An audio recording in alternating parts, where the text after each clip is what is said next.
So, but you have not seen it, you have not heard it, maybe you don't know it.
So one harm of not knowing will be that you will be then going after whatever you know, or whatever someone offers you.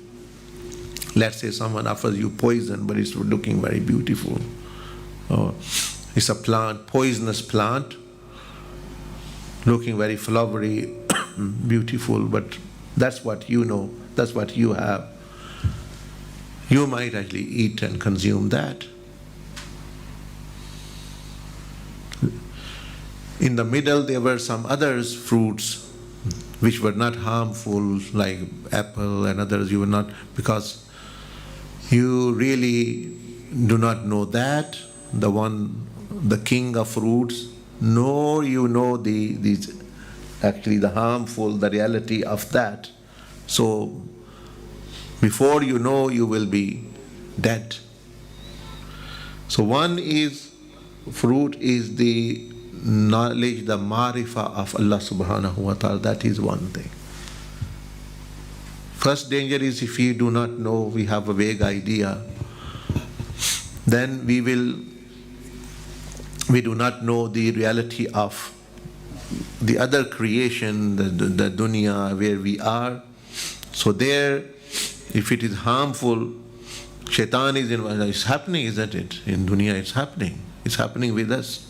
Who doesn't know, vaguely at least, sin and bad thing, evil thing, abominable things, they are not good.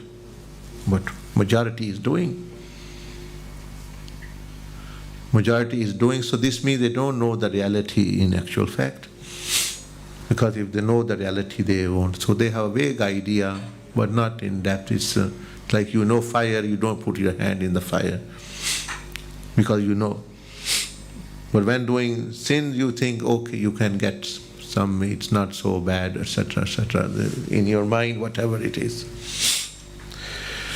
So one harm of not knowing that is that you will fall for other which are harmful, and you even do not know their harm, and you are eating and you are suffering.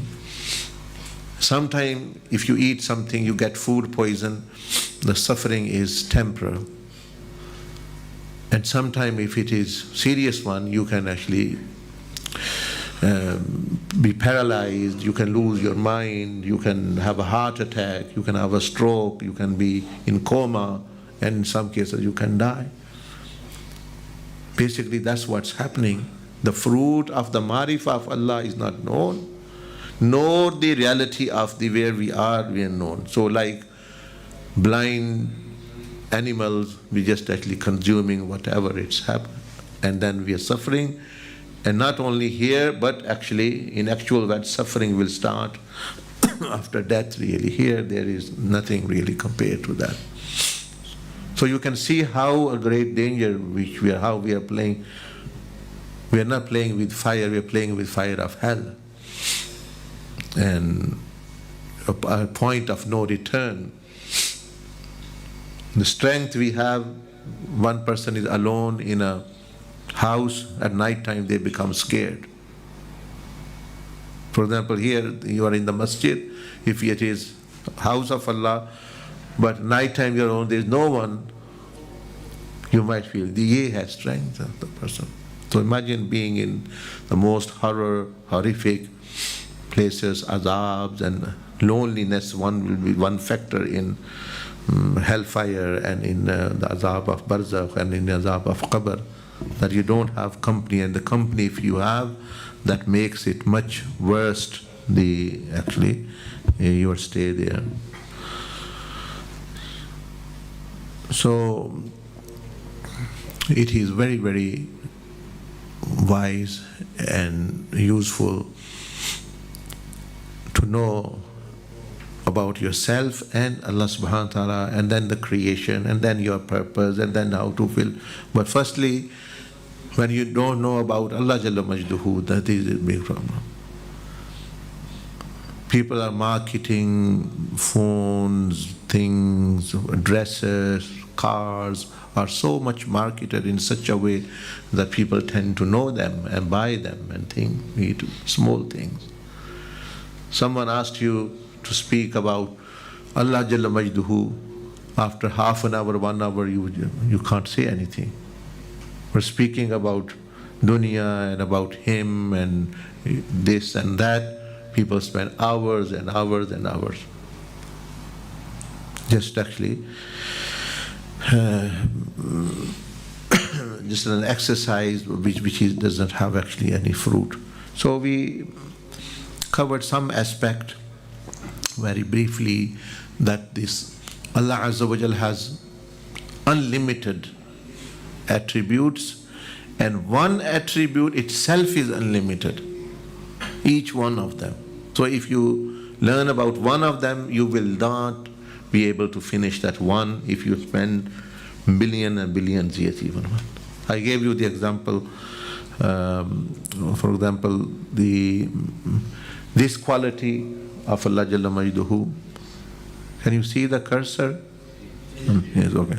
So this quality, Al-Khaliq, just one, the manifestation of that one quality, all creation you see, human being, or even yet let aside the mind and the other and the spiritual aspects and the lataif and all those, even physical body we do not know fully what up to now, thousands years, millenniums have passed, we have physical body and it can be seen. Now it can be seen through scan, it is cut actually and open, etc. And still it's not being discovered.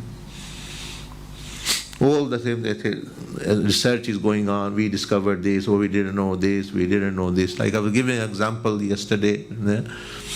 This one element found in the teeth, fluorine called, this basically toothpaste with fluoride with that actually ingredient. Now we have discovered, meaning humanity, meaning we have discovered that this is not found in Earth. It's not, the region is not Earth. Its region is another galaxy which is 12 billion light years away.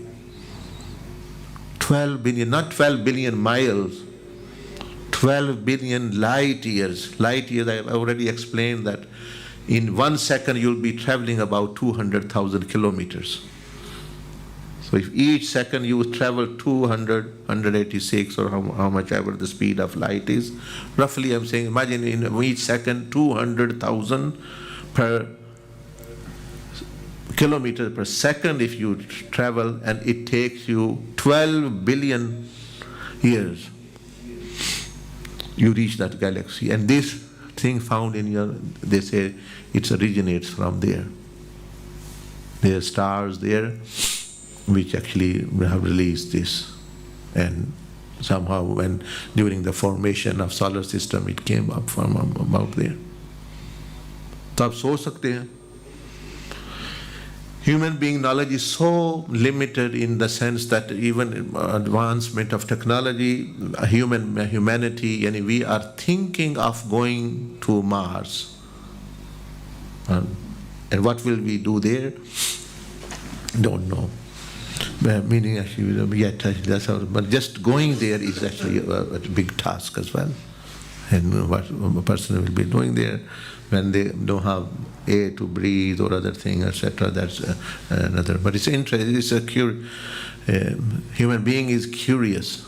You see, this is to know why. Why is this? Why people want to go to Mars? This is again a very intriguing and interesting question, because you are not from here, from the earth. You are from other worlds. So you are trying to get back. But you can't get back. You don't know where you are from really. But whatever little bit you can go, be it the moon, be it the Mars, although there is death there, meaning there is no life there. So again, this desire, like in the first lesson which we covered, to go to other worlds, to Mars and Jupiter, and then in the space. Why human being is fascinated by space, although the body is from here. But why? Because the inner self is not from the earth, so it's from somewhere in the heaven space. So we do not know as such, but we want to actually go somewhere. So ye bhi, this desire of going to Mars or anywhere is also remnant, you may say, or a manifestation of actually that we are not from here. We want to go somewhere else. Now imagine that Allah Jalla Majduhu, He wants goodness for He's Khalik and He's Al-Barr. Or Barr, what is Barr? We covered here last time. That He only does good. Evil we do, we get a result and consequence from Him. But there is no evil in Allah subhanahu wa ta'ala. There is no shar in Him. Only khair and goodness. So in the books it's mentioned the plan of Allah, what Allah has for us potentially if we pay attention, that He has created a place not in Jannat, in Jannatul Firdaus for everyone. That's what Allah subhanahu wa ta'ala has done. Let's say we are going to Mars, there is nothing, we need to even take oxygen from here, what we will eat we do not know. And then beyond these galaxies and others, even the Jannats, normal Jannat, every one individual human being or jinn, they have a place already made, created, ready, Jannat, a big kingdom. Jannatul Firdaus doesn't mean like it will be like for them a country or anything. It's like a whole galaxy for one person, imagine. Not even one planet. It's not like this, it's a galaxical world. The paradise is beyond that even.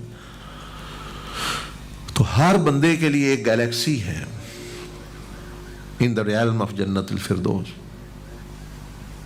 Not even one planet, not solar system, galaxy. Now this shows that what Allah wants for us. That's what He said, Awama khalaqatul jinna wal insa. I have created you to be with me, to rule forever, to enjoy forever. It's just generosity of Allah. He doesn't need, but because He's generous, so He said, okay, we might give others opportunity as well. Like you are a big multinational company CEO, and you say, okay, you have a very generous heart, and you see a person, poor person, you say, okay, you can own this. I give you my set up a company for you, a franchise. This is for you. You run your own McDonald's or KFC or whatever, the Toyota, for example, a showroom or Mercedes showroom, whatever. This is for you.